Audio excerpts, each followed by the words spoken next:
Okey, Assalamualaikum. Hari ini kita akan masuk pada bab yang berikutnya, topik yang berikutnya itu pengurusan keuangan. So, untuk kamu punya laporan penghasilan produk, sepatutnya kamu dah siap sampai jadual kerja. Jadi cikgu mohon sangat-sangat supaya kamu siapkan dan kemudian kamu hantar pada cikgu untuk cikgu tengok. Hantar melalui Google Classroom Okey, so kalau ikut isi kandungan untuk kamu punya senarai folio, maksudnya laporan penghasilan produk kamu, kita dah sepatutnya masuk pada pengurusan keuangan.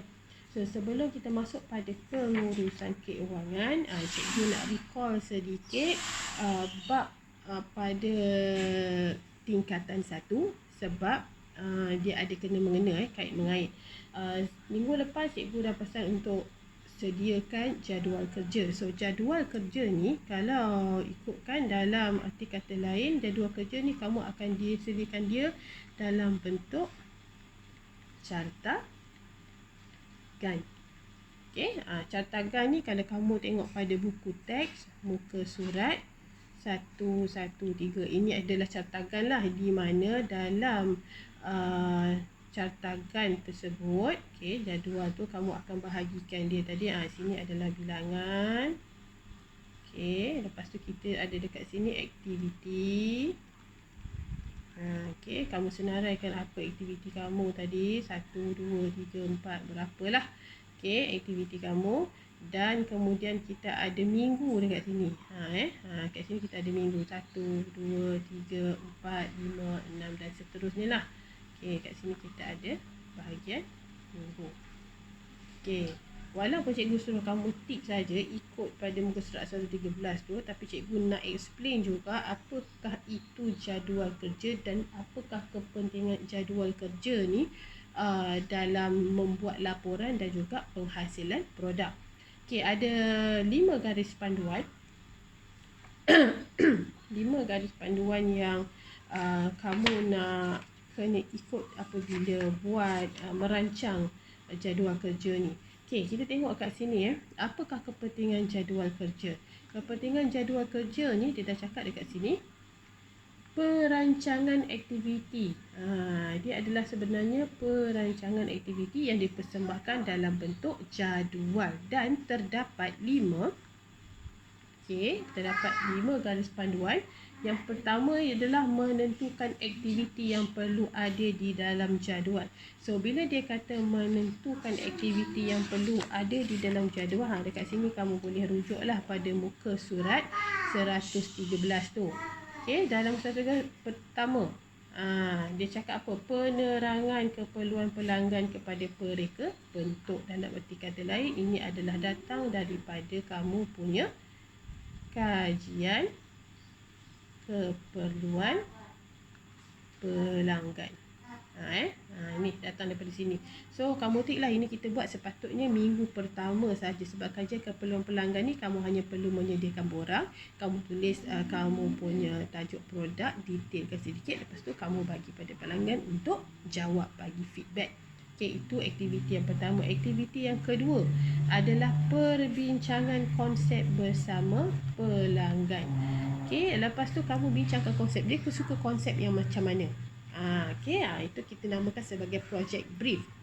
Itu pun 1 minggu cukup, sebab kamu akan keluarkan borang kan. Sepatutnya kamu dah dapat borang tu dan dah siap pun, sebab cikgu dah bagi sebelum PKP lagi. Okey, kemudian kita masuk kepada melakar reka bentuk.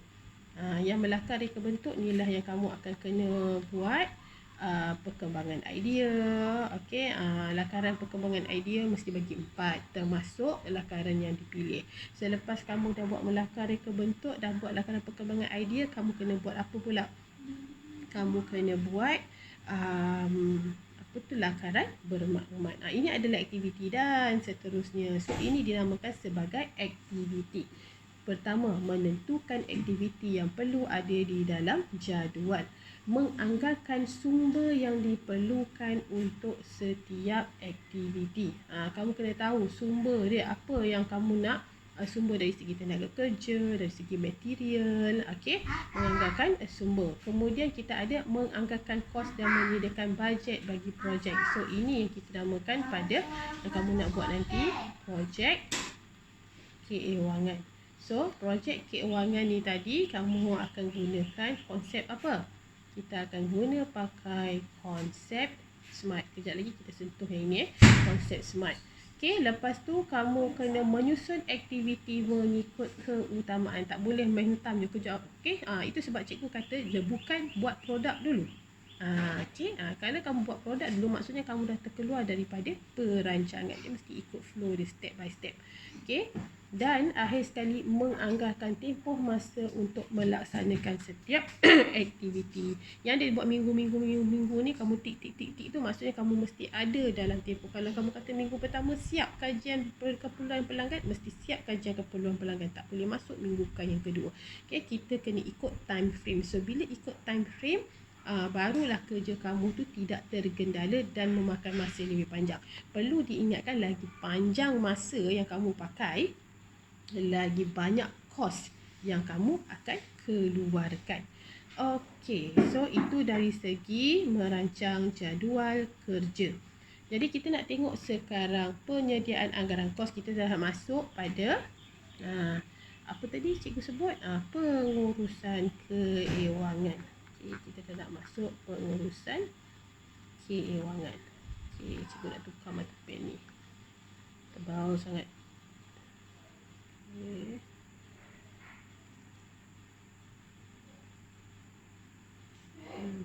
Boleh dah. Okay, pengurusan keuangan. Okay, untuk pengurusan keuangan ni, dia kita nak pastikan melalui pengurusan keuangan ni tidak ada sebarang kebocoran kos. Okay, kita kata tidak ada kebocoran kos. Apa maksud kebocoran kos ni tadi? Kebocoran kos ni bermaksudnya akan adanya kerugian. Kita bukan kerugian, kita membazir. Kebocoran kos. Kos bukan kes, kebocoran kos. Maksudnya tidak ada pembaziran. Kita nak buat cukup-cukup je. Kalau ada pembaziran banyak, kat mana kamu nak tolakkan lagi benda-benda tu? Okey, semua itu adalah kos. Jadi bila lagi banyak membazir, bermaksud lagi sedikit keuntungan yang kamu akan buat. Jadi untuk konsep SMART ni, okey, apakah itu? SMART. Ni datang di konsep SMART tadi. S iaitu penetapan tujuan atau objek projek. Dia sebenarnya ada dalam bahasa Inggeris dia sebenarnya konsep SMART ni. Tapi cikgu pun tak ingat dah dekat mana. Jadi kita tukarkan dia dalam BM je lah dulu ya, konsep SMART ni. Okey. Konsep SMART kamu kena pastikan ni specify,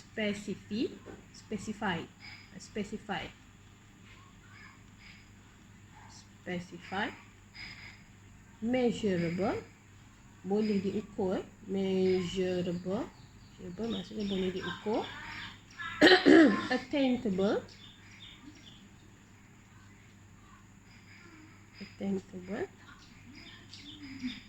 okey, boleh dilaksanakan. Lepas tu kita ada dekat sini realistik, mesti berpijak di bumi nyata. Okey, realistik. Dan T bermaksud time bound. Kita kena pastikan dia masa dan sumber keuangan adalah mencukupi. Ini maksud dia. SMART, specify, measurable, attainable, realistic and time bound. Jadi kita tengok yang pertama, penetapan tujuan atau objektif projek. Apakah kegunaan produk tersebut? Ingat, bila nak buat produk kamu tadi dikatakan mestilah apa? Produk kamu mestilah memberi manfaat kepada pengguna. Okey, lepas tu M, pengukuran pengagihan keuangan dalam kos-kos yang terlibat. So dia kata, bila dia kata pengukuran pengagihan keuangan dalam kos-kos yang terlibat, kamu kena kira semua. Bila kita kata kira semua tu, kamu kena tahu dari segi tenaga kerja. Okey, yang ini kita namakan sebagai bila kita kata tadi pengagihan keuangan dalam kos-kos yang terlibatkan, apakah kos-kos tersebut? Kita ada kos dari segi material, okey, kos bahan. Lepas tu kita ada dari segi kos upah. Kau upah pekerja kena kira. Okey, kos overhead. So apakah itu kos overhead kita, atau kita namakan dia sebagai kos utility, iaitu bil elektrik dan juga bil air. Okey, ini dinamakan sebagai utility. Kemudian barulah kita boleh jumlahkan modal itu dengan menambah kos bahan, kos upah dan kos overhead. Okey. Attainable. Bermaksud projek itu boleh dilaksanakan dari sudut keupayaan keuangan dan tenaga kerja. Modal kamu cukup, pekerja kamu cukup, maka kamu boleh laksanakan projek tersebut. Contoh, kalau kamu dapat projek 3 juta, dengar besar projek 3 juta, tapi modal yang kamu boleh bawa keluar hanyalah 500,000 sahaja. Okay, 500,000 saja dan pekerja kamu hanya 3 orang. Kalau projek 3 juta ni kita tahu dia adalah projek mega, tak sesuai dengan bajet yang kamu ada, dan tak sesuai dengan tenaga kerja yang kamu ada. Bermaksud kamu dah start to burden yourself, kamu dah meletakkan beban pada diri kamu, dan itu akan menyebabkan kerugian sebenarnya pada kamu, sebab at the end dalam tempoh masa tersebut kamu pasti akan tak mampu menjalankan projek tersebut. Okey, jadi kita kena tengok attainable tu maksudnya kita mampu tak, boleh laksanakan tak, cukup tak kita punya kos keuangan, cukup tak kita punya sumber pekerja. Itu semua kena ambil kira. R, mewakili, realistik, mewakili kesesuaian dengan kehendak pengguna dan analisis sama ada kehendak mereka mencapai tujuan projek. Senang cakap, bukan shop sendiri, mesti berdasarkan kepada klien, tapi pada masa yang sama perunding mesti memastikan apa yang dikehendaki oleh klien itu realistik. Kata kalau dia nak rumah, dia tiang ada satu je dekat bawah, rumah dekat atas tu, tak boleh lah, tak realistik lah, tiang satu je dekat atas, bawah halus je kan, nanti tak balance. Itu maksudnya realistik. Dan T, time bound, bermaksud masa dan sumber keuangan mencukupi untuk menyiapkan projek itu. Boleh siap 10 minggu, jangan bagi janji 5 minggu. Okey. Lepas tu, dan pada masa yang sama, jangan bagi janji sampai 20 minggu. Time bound tu mesti dia tak terlalu pendek, sebab kalau terlalu pendek, dikuatiri kamu tak sempat untuk siapkan pada tempoh yang ditetapkan. Dan pada masa yang sama, jangan terlalu panjang, sebab bila kamu ambil masa terlalu panjang, kamu akan menambahkan kos-kos yang ada. So, ini akan memberi pembaziran. Okay. So, kita nak tengok macam mana kita nak buat tadi konsep SMART tadi. Okay, untuk buku teks tingkatan 3, kamu rujuk muka surat. Okay, buku teks buku teks. Okay, rujuk muka surat 114. Okay, pertama sekali S tadi. Ingat tak S tadi? Dia kata apa? S, specify. Specify. Mesti ada penetapan tujuan atau objektif projek. So, kita nak mula dengan S. Inilah tujuan kita. Okay, so dalam tujuan ni, kamu letaklah nama produk, atau nama projek. Okey, lepas tu tujuan dia untuk apa, berapa bilangan yang kamu nak buat dan sasaran. So, nama projek, tujuan, bilangan dan sasaran ni sebenarnya kamu boleh rujuk balik pada kamu punya borang projek brief. Okey, nampak tak bila kita buat jadual kerja tu secara tersusun, okey, terancang. Jadi kita tahu mana kita tak akan pergi patah balik, buat kerja semua sekali je. Tak ada ulang-ulang kerja. Ulang-ulang kerja dia cerita apa orang kata, cerita kartun je semua ni. Ulang-ulang, kenapa nak ulang-ulang kerja benda tu? Bila kamu ulang-ulang kerja, kamu tak buat secara tersusun, jadi kamu tak nampak apa yang kamu dah buat, apa yang boleh dipakai balik sumber tu. sumber A kamu bila tak buat secara tersusun, sumber A tu tadi kamu cari banyak kali, kan buang masa bermaksud kos. Okay, so ini kamu boleh rujuk pada kamu punya borang projek brief yang kamu dah isi awal-awal tu, semua dah ada dalam tu. Okay, pengukuran pengagihan keuangan. So berdasarkan itu, sebab kita nak kena ada lakaran produk, jadi daripada lakaran produk tu sebenarnya kan cikgu pesan dengan kamu kena labelkan.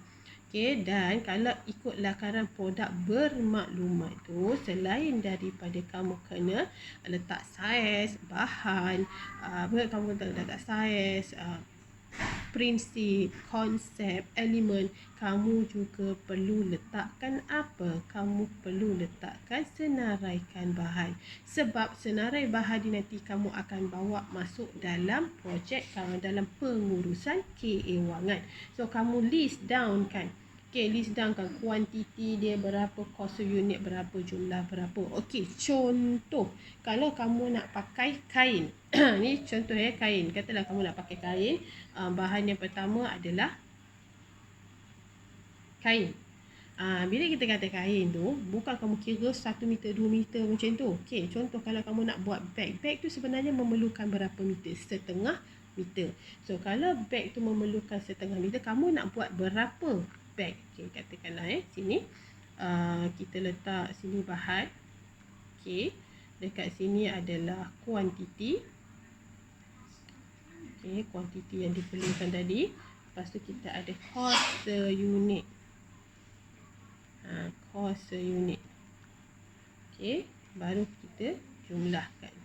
So, kain kamu nak buat 100. Okay, kamu nak buat 100 bag. Okay, kos seunit tu, kalau kain tadi bukan kamu kira kos seunit kain tu yang segulung tu, tak. Okay, kamu kena tahu kain tu kamu nak pakai berapa meter. Itu sebab kalau sesiapa buat yang ada penggunaan kain tu dah masuk recommended fashion, kamu kena portfolio supaya kamu boleh agak berapa meter kain yang diperlukan. Katakanlah kain yang diperlukan adalah 3/4 meter. Okay, 3/4 meter. So 1 meter, kita buat calculation. 1 meter, katakanlah kain yang kamu nak tu adalah RM RM5.50. Jadi kalau 3/4 meter berapa? 3/4 meter ni kita senang cakap 3 suku. 3 suku saya buatlah 0.75 meter. Berapa? So kira 0.75, pakai matematik kan. Darab silang kat sini. Sini darab, sini bahagi. So 0.75 meter darab RM5.50 bahagi dengan 1 meter. Dapat berapa? Jom kira. Mana cikgu punya kalkulator? Okay. Cikgu bawa keluar kalkulator cikgu jap. Kenapa dia tak keluar? Lambat. Okay. Okay, tengok kat sini kalkulator. 0.7 ni 0.7. Kenapa pula dia tak boleh ni? 5 meter tak apalah, lebih kurang je lah cikgu buat. Pentebal. Cikgu nak buat kosong tadi kan. Sekejap ya.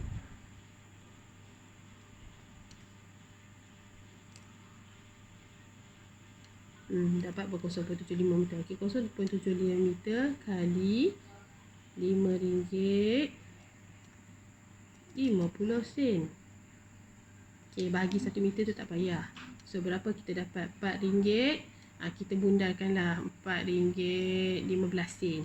Okay, so kita akan dapat dekat sini. Okay, RM4.15. So ini adalah untuk hasilkan satu beg tadi. Kita tak pakai 1 meter kain setelah kita kira tadi, tapi kita pakai hanya 0.75 meter kain. bukan RM5.50 yang kita nak masukkan dalam kos unit, tapi adalah RM4.15. Kalau kamu dah ambil RM5.50 masuk sini, ada suku meter kain yang kamu tak pakai dah riba tu ya. Cikgu ajar terus ada riba di situ. Menipu bahan. Kamu up kos sedangkan kamu buang ataupun kamu letak lagi kos suku meter tu pada kain yang lain. Okay, so RM4.15. Barulah kamu jumlahkan dengan 100 unit. So kalau 100 unit, RM450 untuk 100 beg. Okay, untuk 100 beg. Okay, so kita padam ini, saya tak nak ini. Okay, next zip. Kalau zip memang satu lah, seketul je lah kan. Okay, kalau zip pun sama. Kalau kain tu tadi kita kalau beg 100, kain dah pakai 100, zip pun kita nak pakai 100 juga sebab tu 100 beg. Katalah satu zip tadi 30 sen. Okey, darat 100, RM30. Benang. Okey. Takkanlah satu gulung benang tu kamu pakai untuk satu beg. Buat sangat bohongnya. Pakai pula tu yang besar-besar tu kan. Katalah satu yang besar tu boleh dapat untuk 30 beg. Dan satu yang besar tu, kata ni contoh. Satu gulung besar, kalau kamu pergi tengok yang biasa orang pakai tu, yang gulung besar macam ni. Sorry. Mana? Nak tunjuk. Takut lambat pula. Tu. Yang gulung besar tu. Okey. Ada tak kat sini? Jom kita tengok. Cikgu nak cari. Sekejap.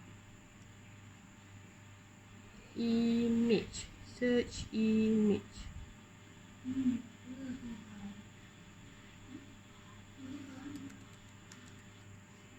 Benang. Ini bukan gulung besar. Cikgu nak cari yang gulung besar.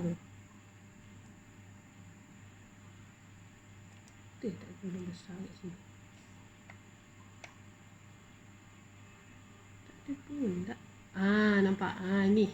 Yang ready stock. Benang jahit besar macam ni. Ni contoh. Katakanlah satu benang besar ni tadi kamu boleh dapat harga dia cikgu agak RM4.80. Ini tidak ada RM4.80. Minta mahal sikit. Okey, agak. So satu gulung ni kamu tahu jahit tadi, kamu agak meter tadi. Okey, satu gulung ni bukan untuk satu beg. Nampak sangat bohongnya. Satu gulung ni kamu boleh dapat untuk 30 beg. So, satu benang, satu gulung benang untuk 30 beg. Jadi, kalau 30 beg, berapa harga satu unit untuk beg? Faham maksud cikgu?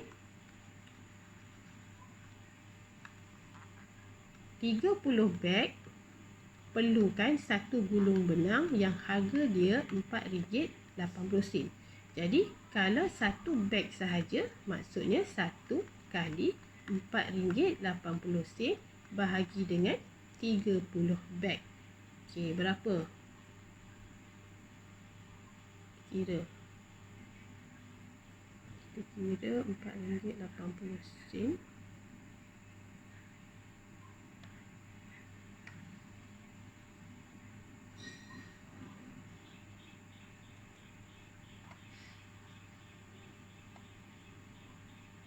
RM4.80 bahagi 30. 16 sen saja. Maksudnya untuk 30 beg tu tadi 16 sen saja. So benang 100, kos seunit untuk beg adalah 16 sen. Ni tak apalah, up sikit 20 sen. So bermaksud kat sini kita pakai RM20. Okey, dan kiraan seterusnya. Okey, lepas tu barulah kita masuk pada kos upah. Okey, kos upah. Macam mana nak kira kos upah? Nak kira kos upah. Okey. Nak kira kos upah. Okey, kira kos upah. Untuk kira kos upah bersamaan dengan Kos upah bersamaan dengan bilangan pekerja darab masa darab kadar upah sejam darab dengan bilangan hari. Darab bilangan hari. Contoh nak jahit, kita nak buat 100, takkan nak pakai sampai 10 orang. Satu orang 10, tak perlu modal. 2 orang cukup. 2 orang katakanlah untuk buat lakar semua. Memerlukan masa 15 hari. Bilangan pekerja 2 kali masa 1 jam kamu nak kira RM8. RM 8 masa. Kadar upah sejam ni RM8 lah. Sorry. Kita nak ikut ni tadi, ikut formula dia bagi, nanti kamu pening. Masa adalah 8 jam. Kerja dia 8 jam tadi. 8 jam. Kadar upah 1 jam adalah RM8. Bilangan hari adalah 15. So, kamu kira lah berapa. Kita kira berapa.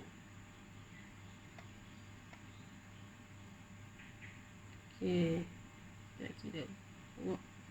2 orang kali 8 jam. Kali dengan kadar upah sejam 8. Nak 5 hari, 15 hari. So, kamu dapatlah untuk 15 hari itu dengan pekerja seramai 2 orang, kos upah adalah RM1,920. Itu kos upah. Betul, kos overhead kamu kira lah. Kos overhead apa dia. Kalau kamu bagi makanan, masukkan juga. Kalau maknanya kamu supply makanan untuk makan tengah hari, kamu kena masukkan juga dekat dalam sini. Kos overhead ni tadi. Lepas tu barulah jumlah kos modal. Sampai sini jumlah kos modal. Kos modal tu tadi apa? Jumlah modal, kos bahan. Untuk jumlah modal, untuk cari kos modal tu tadi, kamu kena tambahkan kos bahan tambah kos upah tambah kos overhead. Kacau. Kos overhead. So harap dapat membantu buat. Kalau tak faham, boleh PM cikgu. Cikgu tak ada masalah. Tapi PM je, jangan main sebut je. Buat, snap, tunjuk, cikgu betulkan. Itu sahaja. Terima kasih. Kita jumpa lagi nanti.